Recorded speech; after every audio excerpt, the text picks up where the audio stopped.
کبھی بھاگنا نہیں سکھاتا اسلام. آپ قرآن شریف پڑھے, قرآن میں جو ریزن کی ٹیچنگ ہے, عقل یوز کرنے کی ٹیچنگ ہے. خدا فرماتا ہے جو اپنا برین یوز نہیں کرتے, جو اپنی عقل یوز نہیں کرتے ترقی کرنے کے واسطے, پروگریس کرنے کے واسطے, خدا فرماتا ہے وہ جانور جیسے ہیں.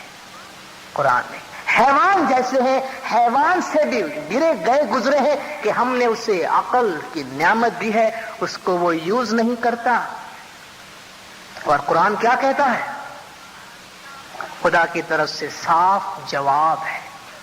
اگر ایک آدمی 100 برس تک اس انتظار میں تسبیح پڑھتا رہے نا کہ یا اللہ میں تیرا بہت اچھا بندہ ہوں اور بڑا اچھا مسلم ہوں, 5 وقت کی نماز پڑھتا ہوں, 30 دن کا روزہ رکھتا ہوں اور ہر سال حج پہ جاتا ہوں, خدا فرما, اور یہ دعا میں یہ مانگتا رہے خدایا میری حالت سدھار دے, تو خدا کا اس کو صاف جواب ہے قرآن میں کہ ان اللہ لا یغیر ما بقوم حتی یغیروا ما بانفسہم. خدا کبھی بھی اس قوم کی حالت کو نہیں بدلے گا جب تک وہ قوم اپنی حالت کو خود نہ بدلے.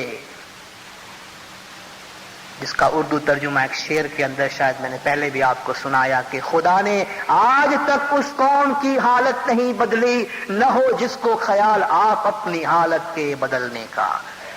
جو آدمی خود نہیں بدلے گا, اسلام کہتا ہے خدا اس کو کبھی نہیں بدلے گا. اس لیے اسلام کبھی یہ نہیں کہتا کہ بیٹھے رہو ہاتھ پہ ہاتھ دھرے, اللہ میاں بہت بڑا ہے, وہ تم کو سب کچھ پہنچانے والا ہے, گھر میں بیٹھے رہو. نہیں, یہ اسلام کا غلط انٹرپریٹیشن ہے. اس لیے خدا خود قرآن شریف کے اندر ہم کو دعا سکھاتا ہے کہ مانگو اللہ سے, ربنا آتنا فی الدنیا حسنۃ وفی الآخرۃ حسنۃ وقنا عذاب النار. اے خدا دنیا میں جو اچھے میں اچھا ہمارے واسطے ہو سکتا وہ تو ہم کو دے. اور یہ دعا کا مطلب یہ نہیں کہ بس ہم مانگے, دعا کے مطلب یہ ہے کہ تم سٹرگل کرو, کوشش کرو دنیا میں بھی اپنی حالت کو بہتر سے بہتر بنانے کے لیے. دنیا میں جو خدا نے نعمتیں دی ہے, میکسیمم نعمتیں جتنا تم حاصل کر سکتے ہو کرو.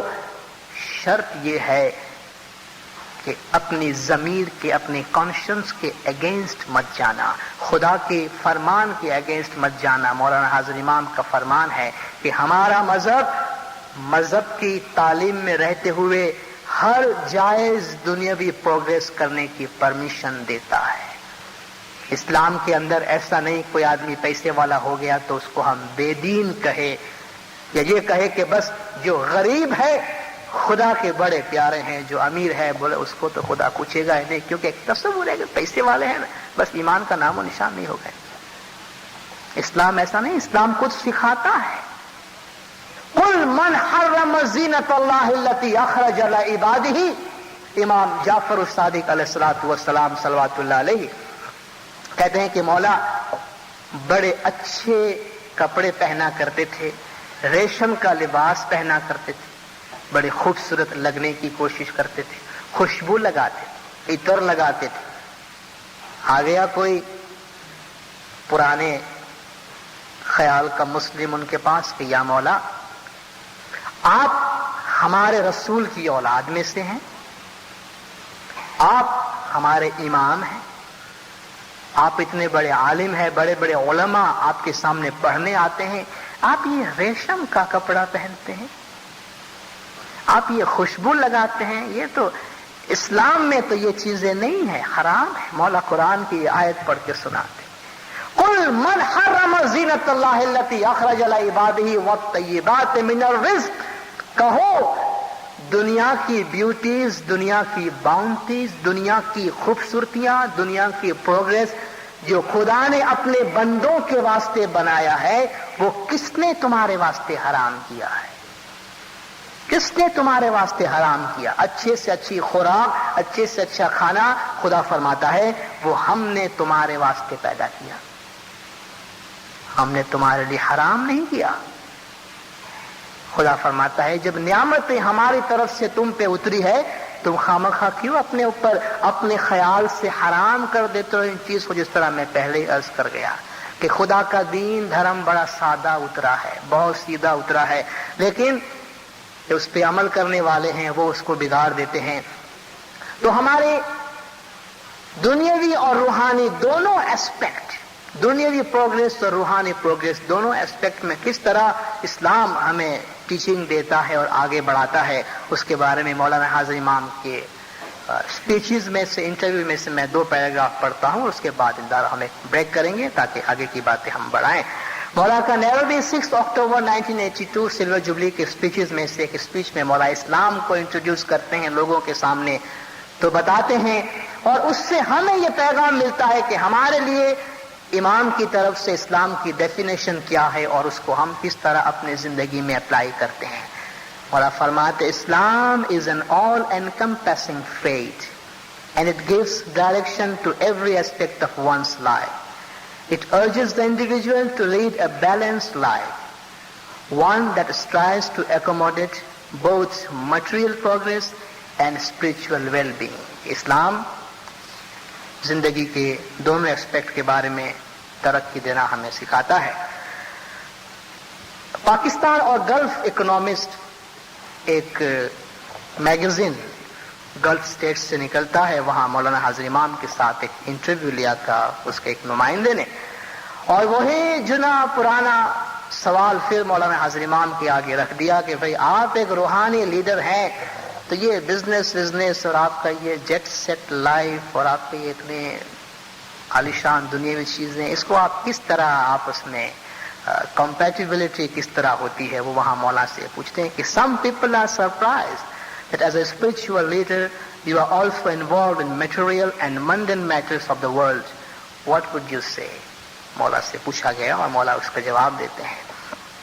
The answer to the question, which is asked especially in the Western secular world, is that as Muslim we have to be very careful not to apply to our lives a philosophy which is not Islamic. The division between the spiritual and the material is a concept which I consider essentially of the Western world and substantially linked to the name of Saint Augustine. My understanding of Islam is that it is a total faith. It does not only govern the way a man or a woman of the Muslim faith practices faith, but it governs his relations with his family and with society. It has an all-enveloping sense of direction. It does not tell him you cannot have wealth, but it does tell him you cannot be greedy. It does not tell him you cannot be active in business, but it tells him to be ethical in business, and therefore it is an extremely strong moral involvement in every aspect of man's life. I think it would be completely wrong for me, or frankly for any other Muslim leader, to restrict his effort and his endeavor simply to the spiritual aspect. ترجمہ کرنے کی ضرورت نہیں ہے، آپ مجھ سے زیادہ اچھی طرح سمجھتے ہیں جو کچھ میں آپ کے سامنے پڑھ گیا. دیندارو، یہاں ہم بریک کرتے ہیں آپ کی چائے پانی کے لیے، اور اس کے بعد ہم اسلام کی ٹیچنگ کس طرح ہم اپنے زندگی میں اس کو اپلائی کریں، اور ہمارے خاص طور پہ سوشل لائف پر اسلام کی کیا ٹیچنگ ہے وہ میں سیکنڈ پارٹ میں آپ کے سامنے پیش کروں گا. بہت بہت شکریہ.